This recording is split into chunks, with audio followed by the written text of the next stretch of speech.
All right, welcome back to Camp Time is Real Time. It's me, Sarah LeBrecq, your host. Hello. Big day today, guys. It's the first day of camp. Oh my gosh, it was so wonderful to be back, just to drop off Aiden and to be on the campgrounds. It was awesome. What a day. What a day. And it felt fitting to drop this podcast on this day for a couple of reasons. One, because I got it finished. And two, because it was something I always felt like we had to do, but I just wasn't sure the right way to do it. And that is, we are talking about John Panciocco, our favorite counselor. And sadly, we lost John 3 years ago now. And he was just such a bright spot at camp that, I realized no podcast about this camp could happen without him, without mention to him. And you've probably noticed that he comes up in just about every episode, or he did until maybe 10 episodes ago when I just started using the clips for the purpose of this show. So, a couple of things. If you were wondering that, like, why are we not talking about John anymore? It's because I was saving the clips. And here they are. But it's impossible not to talk about this place without him because he just spans such a broad generational span. I mean, he was there when I was a camper in the late 80s and early 90s. And then he came back and like just, if each generation is 10 years roughly or so at camp. I mean, it's a lot of people who knew him and just have the best things to say about him. I'll say, because I'm in some of these clips, but my John Panciocco,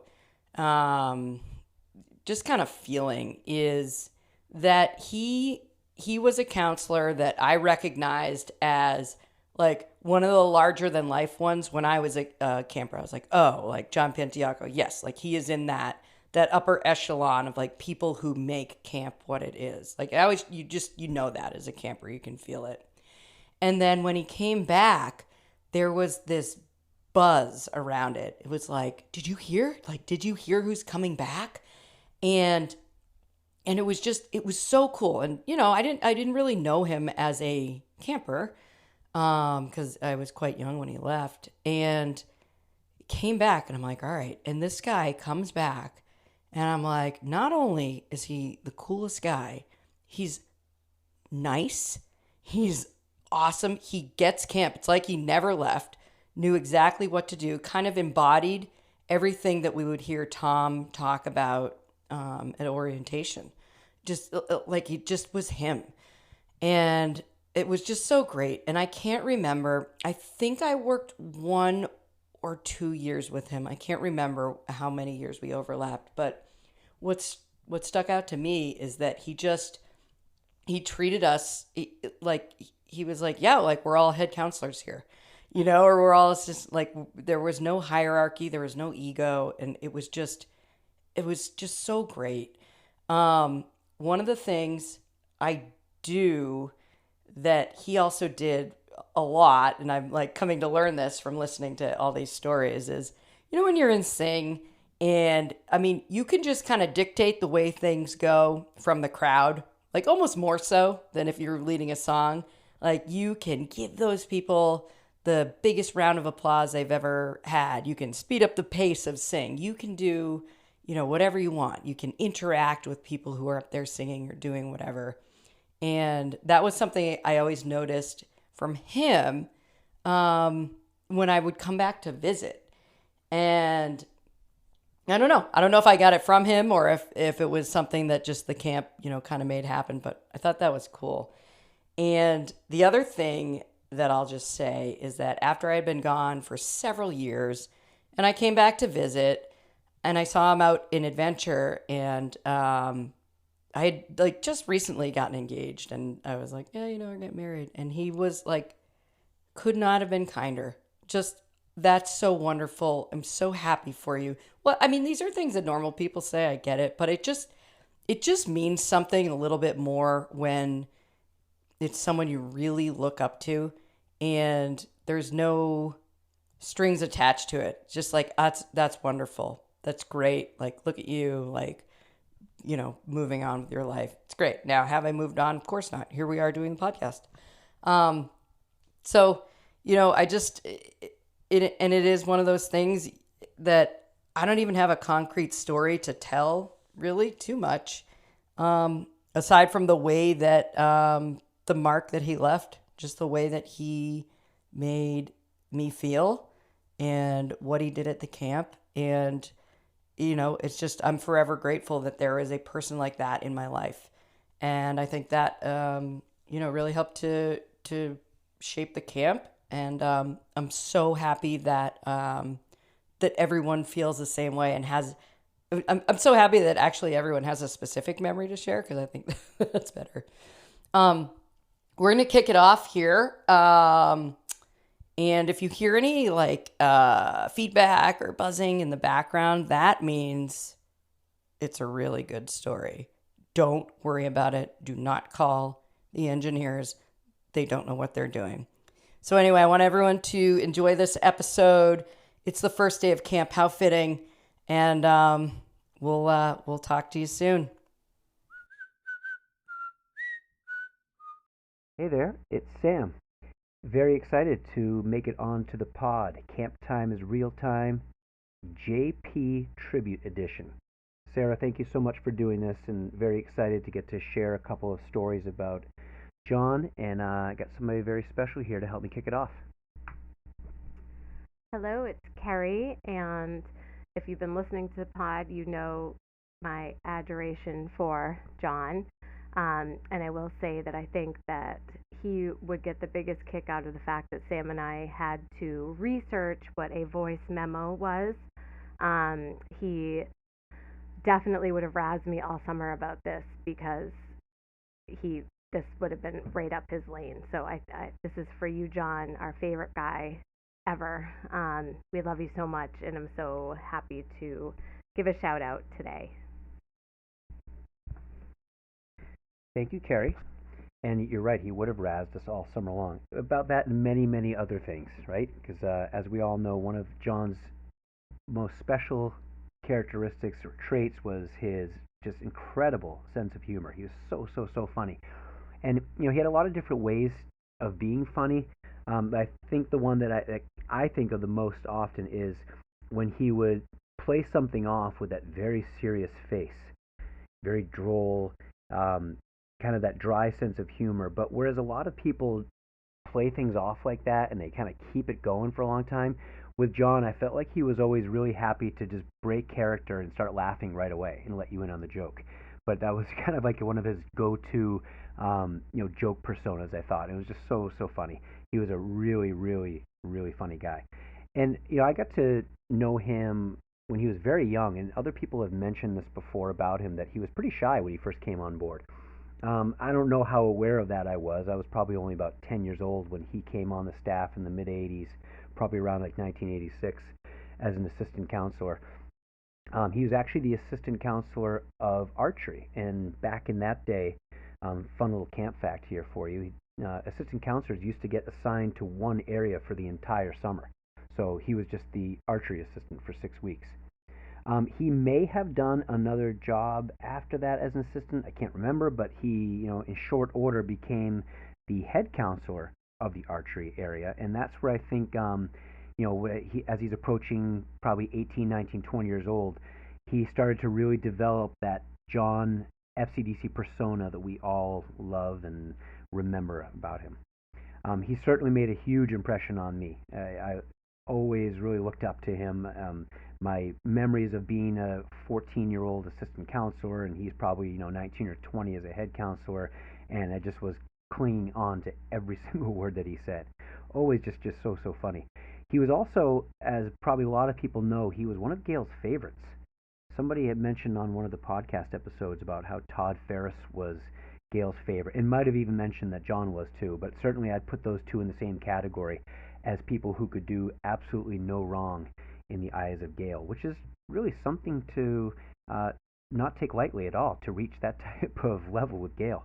But he had it early on, and she just thought the world of him. His stage presence, another thing I was thinking about with John, he had an absolutely incredible way of bringing the audience in and keeping them wrapped on his every single word. And often it started with nothing. Um, Really quickly, just share a cool story of when I was taking over the program director job, and as my father was kind of training me up and getting ready to pass on the reins, he gave me lots of great little nuggets of advice. And one of the things that he said that I just clutched onto right away is, there's going to be moments, maybe it's a sing, maybe it's a camp competition or some type of activity where we get the whole camp together and you're going to need something. Maybe things are just kind of falling flat and you need a little bit of energy and you need to take things in a slightly different direction. And when those moments come, all you have to do is just look at John and he'll know and he'll just step right up and do something. And if you know John, I'm sure you know exactly what I'm talking about right there. And sure enough, in that year that I was program director, when John was still with us and was a head counselor of adventure, excuse me, it happened multiple times where I was like, oh, I'm a little stuck right here. I need something to happen. And I'd look over at John, and he'd just come up with something out of thin air. And he'd keep it going, and he'd have the whole camp, listening in and joining him and laughing. And he could just take the camp in these awesome directions, literally starting with nothing. That sense of humor that I talked about, another area where it really popped up a lot is if he had to go up and sing and explain something. Counselor gets in trouble, they got to go up and give their excuse. Everybody's got various levels of skill with that. John was the master. He never got in trouble for anything because he could go up and just spin a tale out of thin air and just walk away at the very end, go back to his seat. He was the master of that type of stuff. He's so good at it. So I wrote down two stories that I wanted to share that are just really awesome memories for me of John. One kind of just a personal memory of the two of us, and then one that the whole camp got to be there to see. So the first one goes back to when it's probably like the summer of '06, I think, is when I came back after taking a little bit of a hiatus. And John had done the same thing, and I think he had been back for 1 year before that. So we're meeting back up now, both as a little bit older adults. He's already started his family, and we're doing this camp thing again, and very excited about it. And it was on orientation day, and we're at the stage of the tour where we've made it to the pool, one of the last steps before we go off to our different areas. And Kelly is going over all the rules of the pool, and I was off to the side with John, and I just kind of pulled him to the side, and I told him this quick story. And I won't share the details of the story right now. Number one, just for time's sake and not to bore people, but also because the story really isn't appropriate for Camp Time is Real Time. But it was just kind of this funny story I was relaying to him about something that had happened at that same point of the orientation back when I was a kid, probably when I was like 13 and I was going through my first orientation. And it was, it just really just got John. He got such a kick out of it. And part of the point of the story that I'm relaying to you now is that many people think of John as this very saintly character that could that would do no harm and never think a negative thought, and that's absolutely true, and that's a well-earned reputation that he has because that's really who he is. Someone had mentioned once on the podcast, and I thought this was so apt, that John's sense of humor was the type where it was never ever malicious. There was nothing that he ever did, even if he was poking fun at somebody, he was never looking to take anybody down, and that's a pretty awesome and rare quality in people, and absolutely true of John. But like everybody, he had a little bit of a devilish side, and I feel privileged to have gotten to have access to it from time to time. And this is one of those moments. So again, we're at the poolside at the orientation, and I related this story to him, and he just loved it. He got such a kick out of it. So I made a point to tell him the story again, exactly 1 year later, when we're by the pool at orientation. So year two, he laughs again, and I told it to him again in the third year, and so on and so forth, every single year. So this must have gone on for like 12 years. But what's so funny to me about it, what I love thinking back on it, is that over time, it just kind of evolved. The first time I told him the whole story, probably the second time too, and by the third or fourth year, I would just kind of tell him the punchline to the story, and he'd still laugh just as hard as the first time. And by the very end, in the last years, I didn't say anything to him. I might actually make a point when we entered the pool at orientation to stand far away from him, and then at some point I would just make eye contact with him, and he'd just turn around and start chuckling to himself. And it was just this fun little moment that we had. It's just kind of this boyish humor based on this long ago story from the 1990s. But it was always this just fun, special moment that I had with him, and just again kind of illustrated that even though he really was this incredible saint of a person, he had another side to his humor too that I love to enjoy with him. So that was my first story. And my second one, if you were here in 2018 at camp, you got to see this. It's the epic John Panciocco belly flop at the belly flop competition at the end of the year. So it was my first year as program director. John was the Adventure in Cheyenne counselor at the time. And I had approached him, and said, hey, what do you think about being the belly flop? He said, oh, of course, absolutely. Like, he would respond to anything. And he ended up having fifth activity free that day, which was the last thing before we met at the pool for belly flop. So during fifth activity, I walked around the camp and noticed that he was just sitting in the gazebo all by himself. And I passed him 2 or 3 times, and I didn't interrupt him or say anything, but he's just he's just sitting there like almost in a meditative state in the gazebo.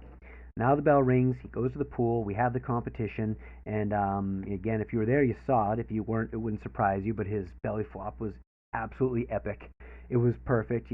Full belly flop sound effect, perfect entry, spread eagle. Chest and belly makes the contact. It's all red afterwards. He's getting the biggest round of applause ever. And we got this incredible photograph of it too. I think maybe Sue took it. We posted it on the bulletin board afterwards, but it's the moment before he hits the water, and you can see he's going to hit it perfectly. So after the competition's over, I was talking to him, like, John, what was going on with that time in the gazebo beforehand? And perfect earnest, he says to me, I needed the time to get into the right frame of mind. I had to visualize the belly flop before it happened. And this time he didn't break character and smile. Like, he was very serious about this. And I didn't doubt him for a second. He took that full 30-minute activity to go be by himself and visualize the belly flop before it actually happened. So in the years following that, 2019 was the next year, and I believe that year I had Caitlin in the belly flop competition, and she did awesome. And then 2021, Elizabeth was in the competition.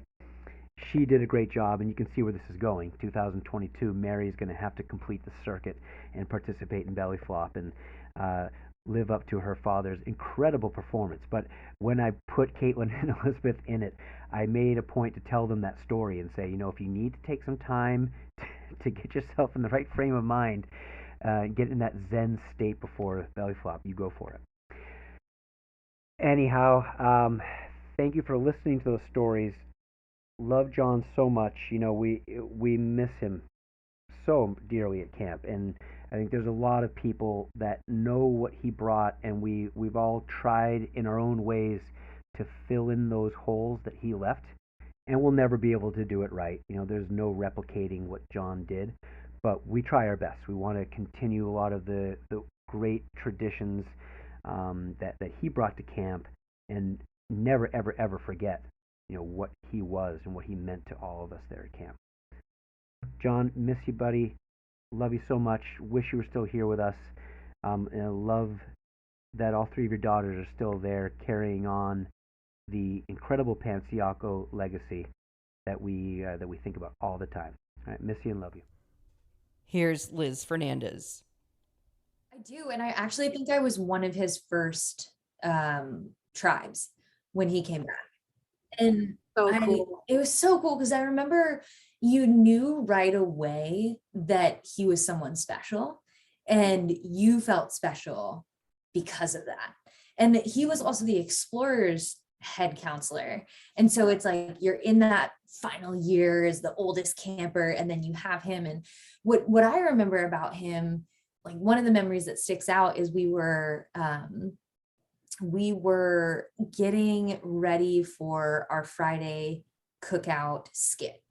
And there was this theme, and we had all started getting really excited about what we could do. And he was like, hey guys, look, like, if you want to be CITs next year, you're going to need to start taking these things on and doing them on your own. He was like, you guys figure this one out.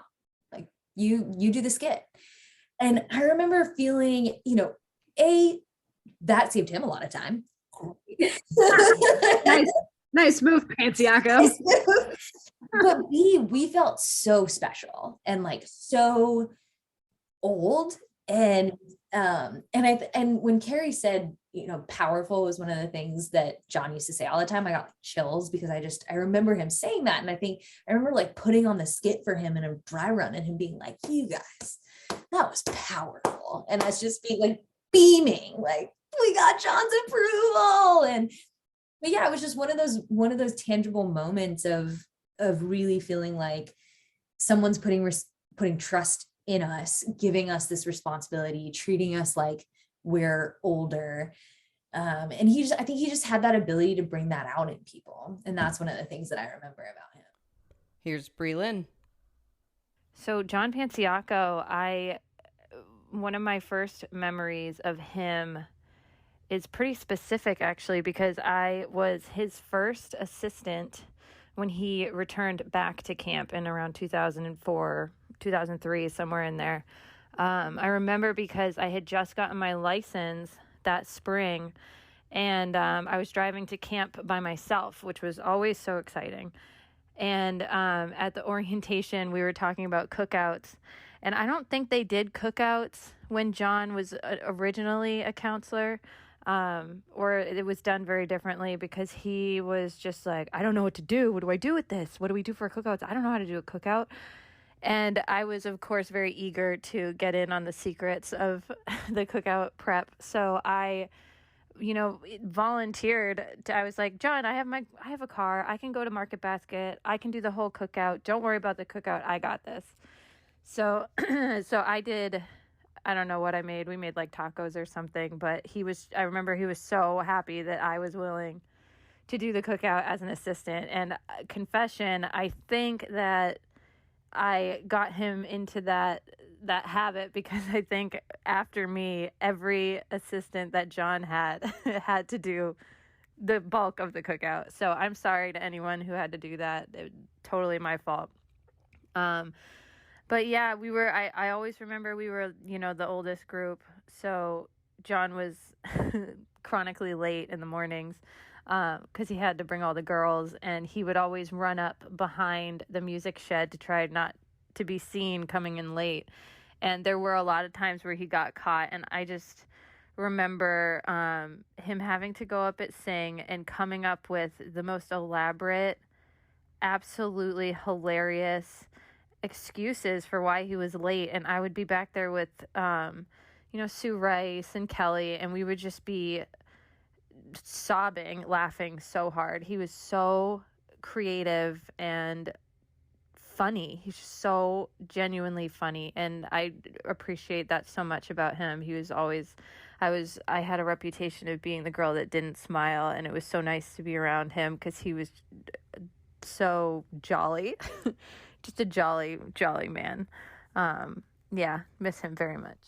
Here's Fink with 3 stories. I was in Adventure. I was with John, and the song of the summer that year was "Shut Up and Dance with Me." I don't remember what year that was. Nice. But and John kind of got sick of hearing that song, and he said, like, that's not a very nice thing to say to someone. Like, what if I went home and I told my wife, shut up and go make me a sandwich? She wouldn't be too happy about that. So that's hilarious. I was thinking. James Mulaney and Angela Longo, they were in my heads. And James wanted me to go to his car for something. Okay. I don't remember what I had to get. Um, and at that age, and even now, I don't know cars very well. So I went down to like the counselor parking lot. I was like, oh geez, I don't know what James's car is. And just so happened, John was there. And I was like, John, do you know James's car? And he was like, yeah, sure, here it is. This is it. And I was like, oh, thank you so much, John. Because that was a very stressful moment of like, I don't know, I have to get whatever James wanted me to get, but I don't know what car it is. So he helped me with that. And then I think it was one of my last interactions with John. It was the last day of camp, and it's like the final free swim, Mm. and I'm at the pool and I'm talking with Nate Walkowitz, and John comes up to us and he says, "Thinking Nate, oh, it's so good to see you guys. Oh, it's you two are like the most creative people at camp." And I was like, "Oh, that's so nice, John. It was so nice to hear." And I was also like, "Oh, Ty's here too." Yeah. What's going on there? One from Bill Danner. He was the archery counselor Right. at the time that I was a camper. Mhm. And I don't know if you remember, Todd, you probably remember, there was a time where one week of the session, one session, you would pull back all the way to the top of the hill and you would fire the arrows up in the air and they would land like a distance shot. You remember that, either of you? I don't. No, so you'd be up where like I don't know if games. So you were up almost near flag. Yeah, you were up almost near flag, and you would aim up, and then you would and basically you were challenging the rest of your tribe who could shoot the furthest. Okay. Yeah, and so we were doing that one time, and do you guys remember the old man that used to take care of the grounds there? His name was Ray. Yes, I remember him. Yes. Yeah. Yeah. Okay. Yeah. Someone had not informed Ray that this was going on. And so John has us all at the top of the hill, aiming for the sky. And all of a sudden, here that guy comes on the tractor, and now we're firing arrows at him, And I remember John just like, stop, comes flying over. Cease fire. Oh, he was freaking out, and I never forgot it. No, and no arrow even went near Ray, but it could have. Oh, Yeah. that's awesome. My God. That's great. I don't think. I do not remember that at all. No, maybe it was just the older campers. Did That's Gail know? hysterical. Seems Oh, yeah. dangerous. Yeah, this went on. I did this more than once. This Wow. went on summer after summer. There was just the one day where we did distance shooting. Scott Sorensen with 3 stories. The first story I want to share about John is from when I was his assistant out in Adventure. And John was going through the rules with a group of campers, kind of on the younger end. I forget exactly which tribe, but some of the younger kids. John's going through the rules, and I don't know, one of them he says something along the lines of like, oh, and we don't want anyone climbing on the trees. You should be paying attention to the counselors and to the activity. And he kind of keeps going on for a little bit. A few minutes later, sure enough, there's a young boy starting to kind of just climb one of the trees and not paying attention. John looks at him and goes, excuse me, young man, why are you doing that? And the little boy looks up at John and goes, I don't know. And John very calmly just says, all right, well, no more climbing trees. Like, it's time to pay attention. You got to listen to the rest of the rules. And he continues on. A few minutes later, he kind of whispers to me on the side. He goes, Scott, when that little boy said, I don't know, that's a perfectly legitimate answer because the frontal lobe of their brain isn't fully developed until later in life. And of course, I got a little laugh at that at the time because that's kind of a silly thing. Ha ha ha. But his kind of bigger point was, don't get frustrated with the little kids because sometimes they do stuff that, they honestly just don't know why they did it because it's not really their fault. So that was kind of an insight to his knowledge and understanding of young children. And I think that definitely played into why he was such a great counselor. Next thing I want to share about John, it happened at Afternoon Flag. It's kind of a relaxing time of day. The kids know what they're doing. They just got to grab their bags, get to post, hang out, wait for Tom to show up to get us going. There's, just a few minutes of kind of just downtime.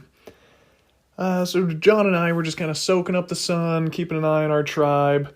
He's got a big smile on his face, and he says, if only I could do this job all year round, make about 80K. Yeah, that'd be great.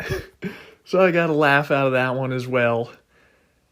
But to tell, kind of an inside secret, I firmly believe that John would have done that job for half that price and still been just as happy and just as thrilled to be there if he could have had that for his full-time profession. Another good Afternoon Flag story. John and I were hanging out, and he was telling me about a time when he had recently gone golfing with some of his friends.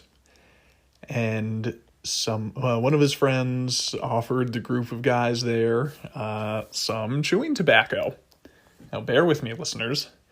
So, John and his friends say, yeah, sure, I'll give it a try. I don't think he ever had in the past. But yeah, out having a nice day of golf with some friends. Well, let's give it a try. So he tried it, and his description of it was, he said, oh, whoa, I feel dizzy. I better never do this again or else I'll be addicted. And again, I got a good little laugh out of that. Now, he was telling this to me as, I was either junior, senior in high school, maybe as a freshman in college, so I was 18, 19 years old. I think he was telling it to me as more of kind of a lesson of, maybe it's okay to try things, even if they're maybe frowned upon, but the important part is to recognize your own self-limits, maybe recognize your own strengths or weaknesses, and having that self-awareness is a very valuable thing as you're becoming a young adult. So even though it's kind of like, oh, John, you shouldn't be doing any tobacco products. Yeah, that's true. But I think his point of, him recognizing, oh, this is something I shouldn't ever do again because it will kind of maybe lead to not an ideal situation. I thought that was a very valuable takeaway, especially kind of being a young adult myself at the time.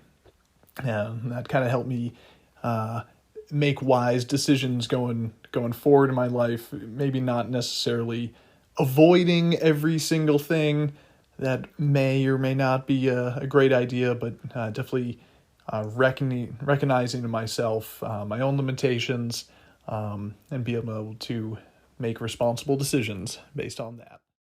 Here's Colby.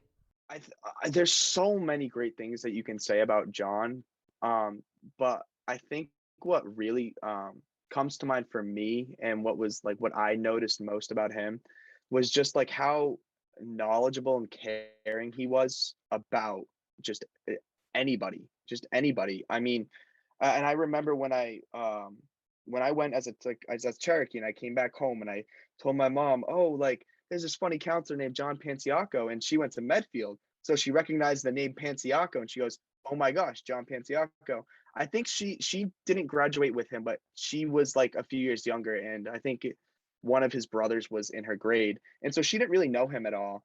And I remember going up to John as a 10-year-old camper and being like, do you remember my mom? And he goes, and his face lit up and goes, oh my gosh, she was the soccer player, right? And I was like, yeah, like, and like, just like the fact like he'd remember something like that is just so like, it just like speaks a lot about him, like, because it really shows that when people enter his life, that like he values it, and I think that's just something so special, and not stuff that you find in every human, and it's something you really have to be grateful for too. Turtle. He was my counselor. I mean, he was my counselor when I was a Cheyenne, Yes. which was absolutely incredible. Like Yeah. that was the dream, was to have John P as your counselor. Nice. And I knew that from like my first week there. Like, nice. Like as a kid, like I knew like that was the ultimate goal. So Mhm. having him was incredible. I was a CIT. I was his assistant at one point. Oh, wow. And like he's just like the most incredible human being that I think I've ever met. Yeah, like, and I actually like looked at him as like a real like mentor in my life, and like especially during like my time at camp, like if I could be like half of what John P was as a counselor, like then I've done my job. And that was like always my goal, was like looking at John and being like how to get people to love you like they love John. Yeah, I mean, he was the best. I remember I love the way he would just like talk to campers as if they were like full grown adults. Like Yeah. you're like little kids, like they're doing something wrong, like getting on the whale watch, and you just be like so direct with them. You're like, no, that's not how we do it. Like, just the way like he like treated literally everyone as equal. Like yes, he was hilarious the way like he went about things, but like the amount of like respect he had for like, a tenderfoot telling a story, like all the way up to like you as a counselor, was amazing. And that's probably like the thing I remember most about him, is just like how fantastic and amazing of a person he is. Just, and then he was my so he obviously worked at Medfield High School. My brothers are from Medfield. And when I remember one year I was probably a CIT or an assistant. It was like a rainy day, and like I had a Medfield baseball jacket. And he came up to me, like, it's kind of always probably like the secret thing in my mind, like I want John P to see me in a Medfield baseball jacket. And he did, and it totally backfired. He's like, where'd you get that jacket? And I was like, oh, like my brother, like, Jeff Cohen. He's like, yeah, I know Jeff, like he was a student at Medfield. He's like, yeah, he was supposed to return that jacket at the end of the year. Oh no.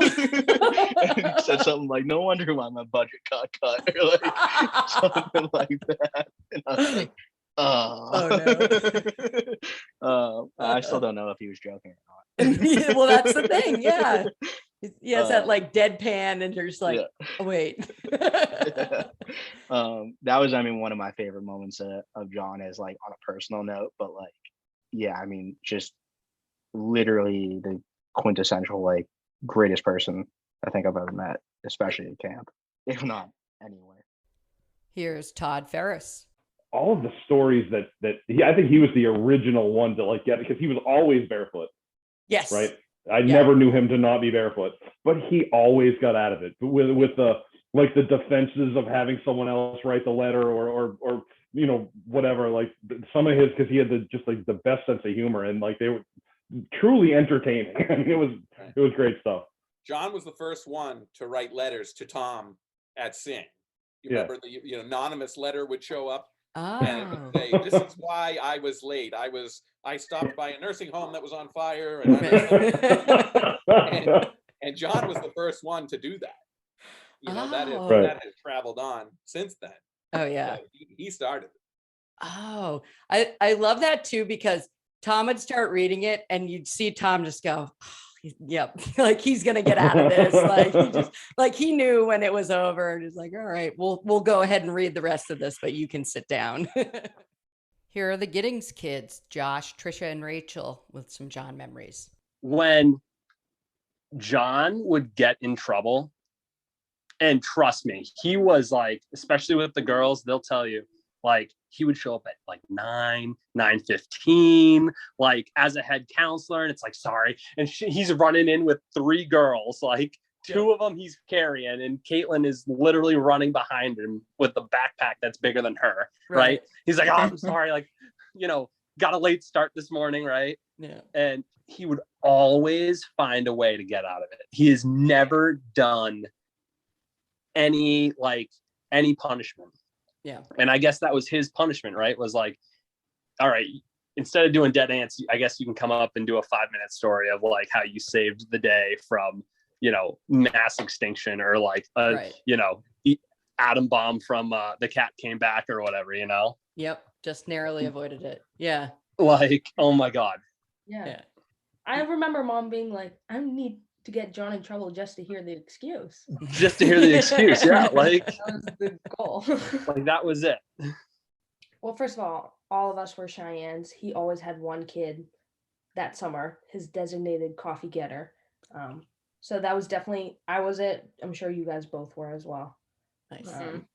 Classic. Yeah, so I play hockey. He's a hockey guy. He loved that. And I was in his tribe one year, and I'm a goalie, so he loved that even more. And I just remember that whole summer, it's him in the middle of talking random things. He's grabbing a pine cone. He yells slap shot, and he hits me purposely, and he'd be like, "Oh my God, she saved it!" And I don't know. That was just something that I obviously loved because, I played hockey. He played hockey. I loved him for it. So, I think one thing that John was known for was CIT tryouts with all of his campers. The CIT's late to lunch with your lunch bags, and he'd be like, "CIT tryouts, let's go! Like, who's gonna go get the lunch bags with them?" Nice. Or not enough people. Yeah, the whole coffee thing. If he's standing there with his hand like this, he needs his coffee. And that was like your part of CIT tryouts was you're his coffee person. And if you're standing here, he'd be standing there like this. You failed. He didn't get his coffee that morning. But it was stuff like that. Like if you were, he always had the better behaved tribe out of the older two. And I think it's because everyone always idolized him and the CIT tryouts. Like I don't know if anyone ever really thought it was real, but they were like, "Oh, I impressed John and I come back." Yeah. So he'd make anything into a competition just randomly. My favorites were at skits and no one's clapping, and then John whispers CIT tryouts, and then the Cheyennes are all like, "Yeah!" That's awesome. So, yeah, or there's a few minutes left in sing and no one wants to do anything, and he's like, CIT tryouts, and your entire tribe gets up and goes to do something. I don't know how to say it. But yeah, he was incredible. Yeah. Probably one of my favorite head counselors. Oh yeah. For sure. Definitely. He was the one, when you say that everyone was excited to have our dad, everyone was excited to have John. Like you get John, you've made it. Yeah. You've made it. He'd give his entire tribe nicknames too. I remember I was Gitmo and I was like, what? I danced in the when I was young. So I never played a high school sport where you got the nickname. And so I was Gitmo and I was sick.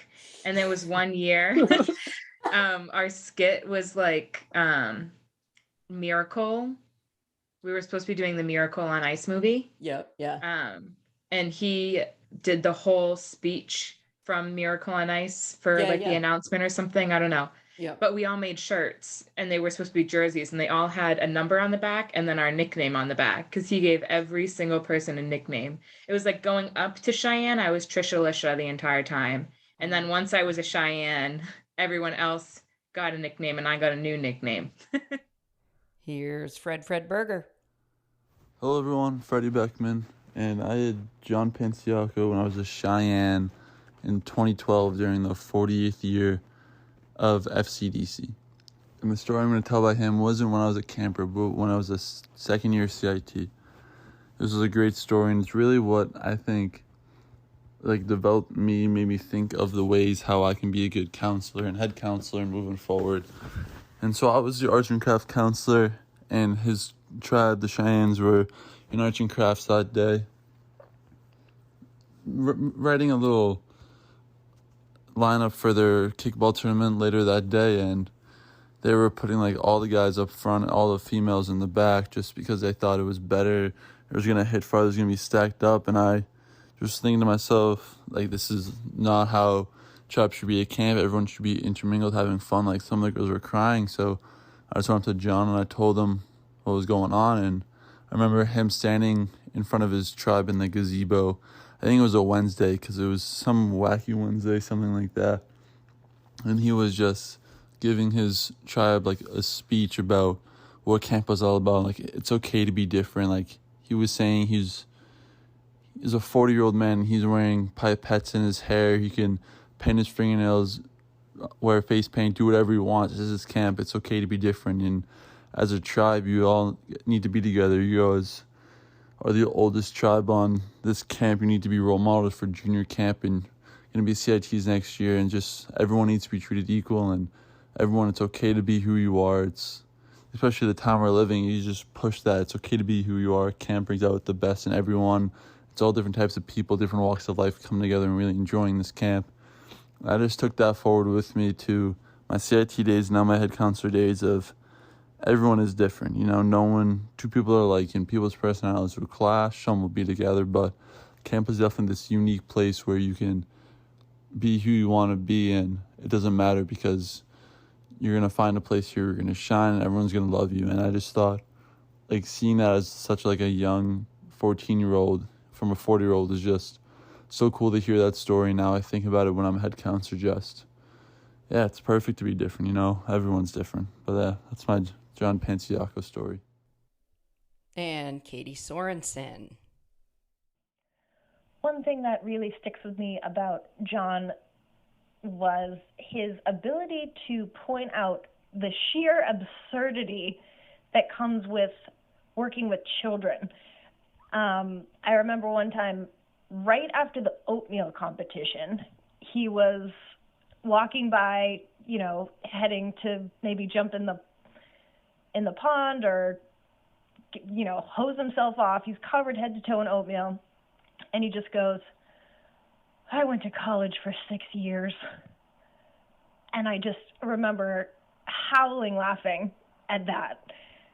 There was another time we were backstage at the theater ready to put on a skit, and I'm trying to zipper him into a dress. And it's kind of a struggle. And again, he just comes out with, "I have a master's degree." And I remember just laughing so much at these comments that he would make about how silly these situations were. And I often think about those things when I'm teaching, and when the kids are acting like hot messes and there's glitter and glue everywhere and it's just total chaos and everything's on fire. I just imagine John watching and going, "You have a master's degree," or "You went to college for 6 years to do this." And it just makes me smile every time, and it makes the situation that I'm in a little less stressful. Perhaps you're all familiar with Tom Cowell. Here's a story about John from Tom. My connection to John and his connection to FCDC starts in the mid-1970s. He was a student of mine in elementary school in Medfield and was friendly to the other kids and enthusiastic right from the first time I ever had him in class. Then on to high school, I had him again, and I found the same. Always enthusiastic, always happy. I think he got it a lot from his dad. His dad was a elementary school principal and had that same smile and that same glow about him. I brought him to camp because of I liked him, first of all, his sophomore year in high school, and I found out he could play the trumpet, and we needed a new taps guy at camp. And back in the day, one person used to play taps all summer long. So he was a great addition from the get-go, even being a young guy. He went on with us through college, and then after college, he headed out to Central New York with Krista, starting their careers. And then in a short amount of years, he was back with us. I've got lots of stories for another day, but I want to mention one thing. He was the master of filling moments. Just a look from me, and he could read what I needed at that time, anywhere at camp, any time of the day, under any weather conditions. There would be a pause, it'd sing, or it'd flag, or wherever it was, and I'd look over at John, and he'd read, and he would contribute to whatever was happening and get people excited and going. The powerful, that started years ago at camp, and of course it endures till today. His enduring legacy is 4 beautiful ladies on Knollwood Drive in Medfield, and 3 of them continue to carry on with us at camp. Thanks. Here's a great story from Susan Cowell. I've known John since he was in high school. He was a student of mine for 3 years. He was so kind and polite as a student, just really well-mannered. And I had all 4 of the Panciocco boys, and they were all in their own ways, all so special, and I enjoyed all of them. Krista was also my student, and she too was just always so thoughtful and courteous, and her mom worked with us at school, so that made her even more special to us. But we've known John a long time, obviously. It was really fun for me when he was hired at Medfield High School. We'd see each other just about every day, and nearly every conversation was about camp.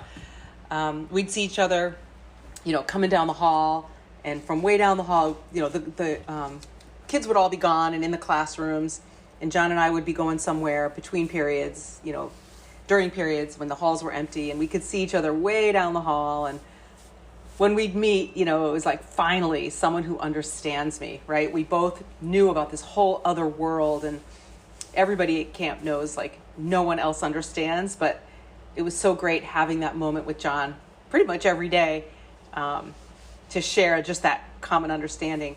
Usually our conversations were really quick, and they were things I'm sure he'd already said with the girls earlier that day, or that the girls probably thought of and said to him. Like, if we were on the second half of the school year, his comment would be something like, we're closer than we are further, or only 78 days till camp, or sarcastically, sometimes we'd be in a meeting and we'd kind of catch each other's eyes and give the, like, hey, this is just like camp, isn't it? Sarcasm. Like a lot of people, John really came alive at camp. He was free to be his true self and let all the crazy out. And school had too many rules and stiff shirts, right? It was seeing John throughout the year was kind of this reminder of the brightness to come, in the summer. It was also a real treat for me to have Caitlin, Elizabeth, and Mary as students. They all carry their parents' qualities, and yet they have their own special, distinct personalities as well, and that's really cool.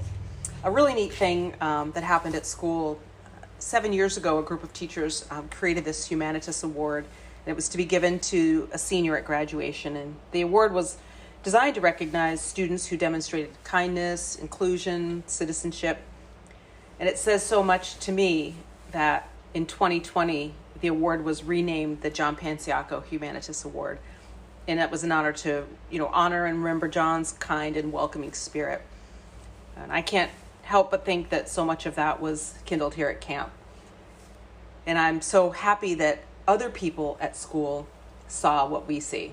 And that was really awesome. Thanks. And one more story from a Cowell. Here's Michael. In my opinion, John is easily one of the top 5 most recognizable personalities in all of FCDC history. He was present for many different eras of camp, and he raised and influenced an entire generation of campers, many of which later became counselors and his coworkers, which is so cool. I wasn't fortunate enough to have John as my head counselor when I was a camper, but it really didn't matter because he was such a force and a presence at Flag and at Sing and during competitions.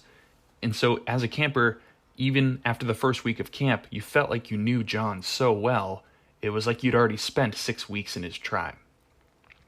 So in thinking about John and what made him so special, there are certain qualities that always seem to set him apart from other counselors when I think about him. And, you compare the most boring FCDC counselor to the coolest non-camp adult, and it's a pretty tough competition. So to stand out from FCDC counselors is pretty spectacular.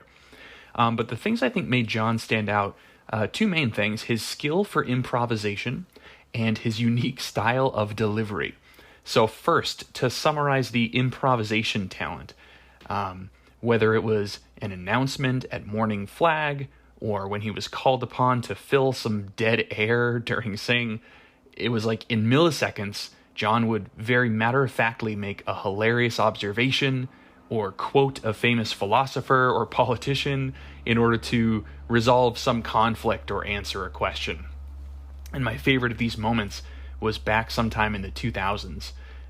There was a competition, I think it might have been ice cream eating or something like that. And for some reason, at the end of the competition, the winning team was left ambiguous and no winner was declared. I wish I could remember the reason for that, but it must have just been a tie and no one really knew how to call it. So the fact that there was no winner was obviously very confusing to the camp and a bit upsetting. And at some point, John was publicly asked for his opinion on the matter, on which team he thought had won the competition. And John said, "Well, it depends on what your definition of is.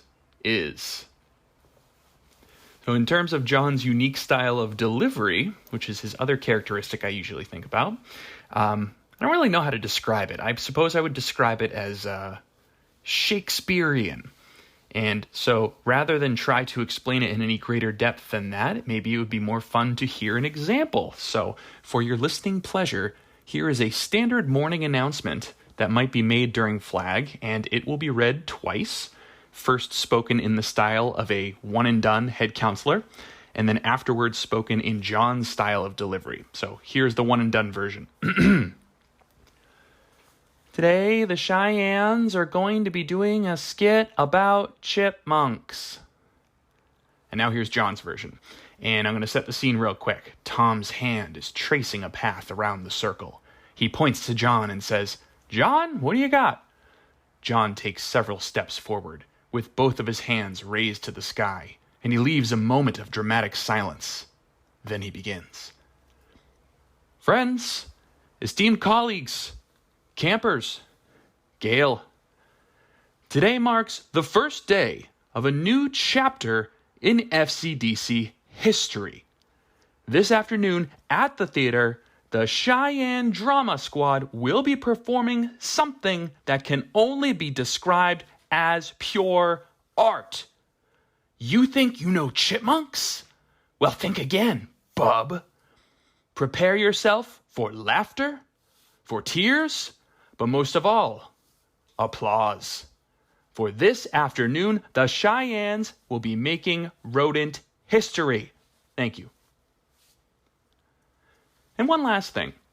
Even though John's sense of humor might be what he's best known for publicly, anyone who's worked directly with John, either at camp or at school, in his career as a teacher and a coach, anyone can tell you that John's primary motivation has always been making kids feel safe and feel seen and cared for. And this was apparent working with John as a counselor, but I also worked in the same school as John for many years, and it was clear from his interactions with his students that they felt like they could speak openly and authentically with him without fear of being judged, which is a really great thing to have as a teenager. That's rare. And John was appreciated also by the faculty, who loved him not only for his sincere kindness, but also for his very funny emails, which always sounded a lot like his morning announcements at camp. It always started with "colleagues," so pretty much the same thing.